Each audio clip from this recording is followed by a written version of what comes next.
Tonight, gambling tipped as the biggest issue facing regional South Australia and shadow ministers to visit the Spencer Gulf. With the latest from around the region, your nightly news with Louise Hedger begins now. Good evening. United Country SA has labelled gambling addiction as one of the biggest issues affecting regional communities and is calling for urgent action. In Port Augusta last year, its estimated gaming machines collected more than $10 million in revenue. It can turn people from riches to rags, put an emotional strain on relationships and severely impact mental health. It doesn't discriminate, so it is an addictive behaviour, so gambling can affect anybody. Welfare groups say regional communities all over Australia are grappling with gambling addictions, an issue affecting more than just the individual. It has a massive impact on the individual, families, friends, colleagues and the community. It was very hard. Everyone's different. I was hooked straight away and I was hooked for 14 years. Uniting Country SA says in the last financial year, gaming machines at 11 Port Augusta venues pulled in a net revenue of $10.8 million. And that doesn't take into account all the online gambling and the sports betting. And some fear those numbers could grow even further after the state government recently announced unprecedented plans to allow banknotes to feed through the pokies. Advocates labelling the move problematic. They're making it worse. People will be putting notes through which will make them spend money quicker. Uniting Country SA is hoping to improve the support for people with addictions by hosting an event in Port Augusta on Saturday to mark the start of Gambling Harm Awareness Week. These community events are really essential in sort of breaking down some of those barriers and get people talking. It will feature a barbecue, live music and guest speakers and kicks off at 11 a.m. at the Barracks. Garth Burley, 7 Spencer Gulf News.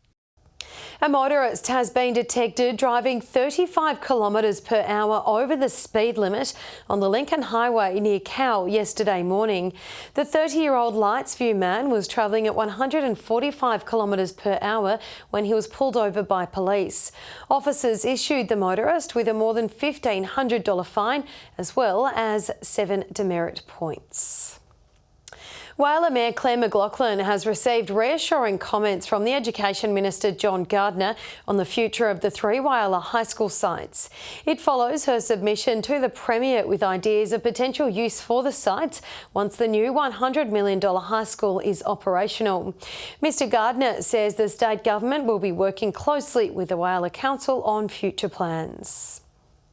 The South Australian Labor Party is heading to the Spencer Gulf Country Cabinet. The event will be a chance for locals in Port Augusta and Port Pirie to talk face-to-face with the opposition. A shadow of its former glory. Country Cabinet is turning to Port Pirie, this time a directive of the opposition party. It's important that the whole of the shadow cabinet visit regional communities to have them open forums where anybody can turn up. The South Australian government scrapped Country Cabinet in September last year, with the Regional Development Minister Tim Whetstone calling it a vanity exercise. Jeff Brock, the architect behind the tour, says he's pleased to see Labor continue to visit the regions. To get the ministers out of Adelaide, get those ministers to come out, and the Cabinet in particular, come out into the region. Labor intending to bring an arsenal of shadow cabinet members to Port Pirie and Port Augusta. A chance for the public to ask questions about this year's drought, the region's infrastructure and economical opportunities. That'll be a good opportunity for people to come along and ask questions and make suggestions. The member for Frome would like to see Country Cabinet officially return to the sitting government. More importantly is the community themselves need to be able to see the Premier, they need to be able to see the actual ministers and talk to the ministers and firsthand. Dominic Beaton, 7 Spencer Gulf News. A Port Augusta angler is calling for more land-based fishing spots in the town after the closure of key marine infrastructure. He says tourists aren't stopping because there's nowhere to wet a line. To anglers, these sheltered waters have a renowned reputation. We've got the big kingfish. There's a lot of people come chasing them, so it's fantastic fishing. It's some of the best fishing in Australia, really. But local Robin Sharp says the issue isn't a lack of fish, but rather a lack of locations to catch them. Land-based is the problem. It's really access generally for land-based fishers. The closure of the east side and west side jetty, the Great Western Bridge and sections of the wharf has narrowed the options for people to go fishing, and locals say it's affecting tourism. If you can't present an option for people to go fishing, really they just move on. So it's a loss to the town generally, yeah. That claim rejected by the Port Augusta Council, who says despite the closure of marine infrastructure, there's plenty of places to take the rod and reel. There are opportunities still available. Some have cast out new ideas, like building a new fishing platform on the old Great Western or soon-to-be upgraded Joy Baluke bridges. For these young kids, really, they need something to get them off these machines that play all day and get them on to do something a bit more active. That is a great thing to look at, and if it's a possibility, it should occur. Garth Burley, 7 Spencer Golf News. A Port Lincoln family is set to take the plunge in Adelaide this Friday by abseiling down the Westpac building. The Kemp family will take on their fears to fundraise for the Ronald McDonald House, a charity that supported the family for more than 5 years. He's Port Lincoln's little battler. Jack Kemp is only 7 years old and fights every day with an aggressive and rare form of brain cancer. The family forced to travel to Adelaide for his life-saving surgeries. He's had 5 major brain surgeries on the brainstem due to having a clear cell meningioma. The fearless 7-year-old received his final surgery 6 months ago. The surgeons don't want to operate on him anymore, so yeah, we're just making the most of what we've got. Each trip to Adelaide, the family stayed at the Ronald McDonald House, a charity that provides accommodation for regional families. I've spent probably in excess of 2 years of that 5 in Ronald McDonald House. Now they're wanting to give back. I'll do whatever I can to support them, just for what they've done for my family and everybody in the community. Grace, along with her mother, sister and friend, will take fundraising efforts to new heights this Friday as they prepare to plunge off the 132-metre sky-high Westpac building. Mainly excited. When I get to the top of the building, I'll probably be a bit nervous. Yeah, which is an inspiration. The group have already raised more than $7,000 for the charity. You can support the team by visiting the Everyday Hero website. Nathan Rector, 7 Spencer Golf News. Still to come tonight, a Whyalla volunteer awarded a state YMCA honour, and Port Lincoln's Sister to Sister event encourages Indigenous women to seek support.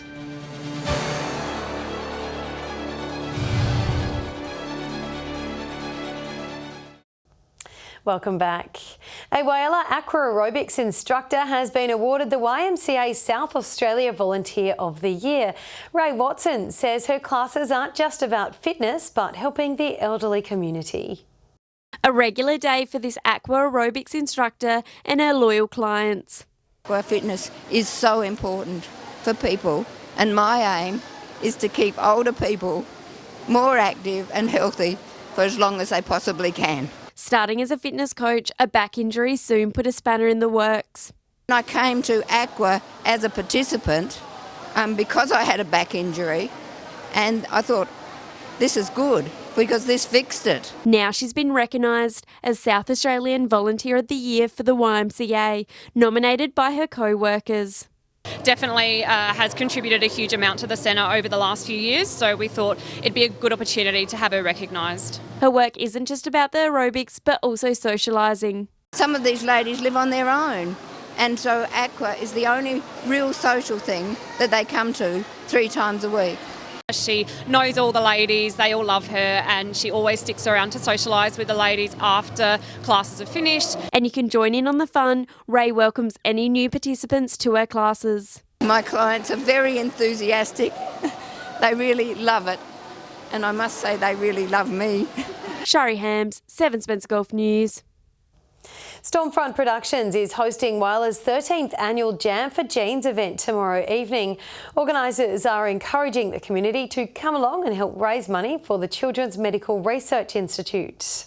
We've got an amazing variety concert with music by students of all ages, some special guests. We've got donation tins and merchandise available, and we just want everyone to come along and have a really good night. Held at James Hall, the night will kick off at 6 o'clock. A Port Pirie fisherman has had the shock of his life after a 4.5-metre shark approached his vessel. Caught on camera, the white pointer can be seen circling the back of the boat at the man-made tyre reef at Cockle Spit.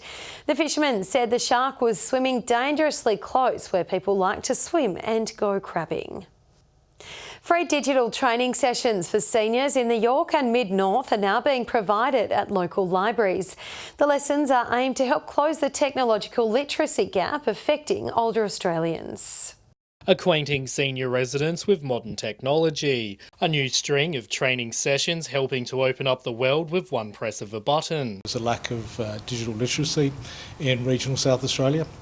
So what we do is we offer free training for seniors. Port Pirie's training officer says that offering digital workshops for older Australians is vital to close the digital divide. The tech-savvy senior training sessions focused on helping those in regional areas. We do anything from teaching people mobile phones, iPads, social networking, how to do banking, shopping, so there's a whole range of things. The training also helping locals prevent and identify potential threats when browsing the web. The Deputy Mayor says understanding red flags of scams is vital. Because people that are in the IT world can recognise and understand the problems and the pitfalls that could be with those scams that could be from all over the world. The session's also being offered at Kadeena's Library, helping residents in the YP connect to loved ones living long distance. The Copper Coast Mayor says it's important to get regional seniors tech savvy so they feel less isolated. Media, there is the positive that, you can communicate with your loved ones from wherever they are. You can see their face and talk to them. Dominic Beaton, 7 Spencer Gulf News. Indigenous women of all ages have gathered in Port Lincoln to take part in an event aimed at starting the conversation on lateral violence. The behaviour takes many forms, including gossip and exclusion. A full day of pampering and education as more than 50 sisters get together. Empowered women empower women, and so we can all work together for a better community. The Sister to Sister event aimed at tackling the big issues around lateral violence by participants sharing their own stories. We encourage the women to open up because you've got to realise there's a lot of women that don't really understand about lateral violence. Lateral violence comes in many forms, including by intimidation and gossip. Experts say Indigenous women are more than 5 times as likely to experience verbal violence than non-Indigenous. The message gets out there once we have these programs, that it's getting through to the communities. It wasn't all textbooks and study though. Guests also pampered by the experts, with haircuts, nail painting and massages available. It's about us, our intergenerational connecting with each other, from bubs to mums to elders, and for us to share yarns. If you or someone you know is struggling, contact 1800-RESPECT. Nathan Regter, 7 Spencer Gulf News. A touch of rain in Broken Hill this morning has made Silver City Cup organisers very happy.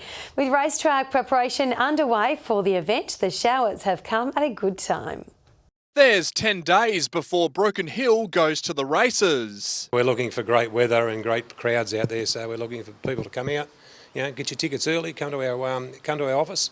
The office is open. The Silver City Cup is the second annual race meeting hosted by the mining town, running for more than 100 years. This week, course staff started prepping the track for a full day of racing. The downpour this morning increasing moisture in the surface, making the Cup president very excited. We had 2 records last year in our race meeting, which is great, with the water and the track working up to a fast track at the present stage.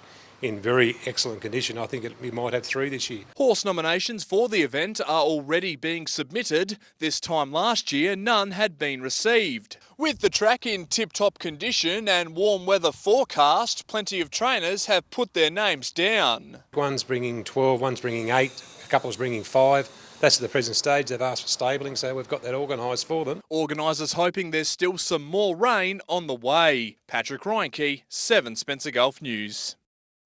Stay with us after the break. We'll have a look at the region's fuel prices and we'll have the weather with Britt.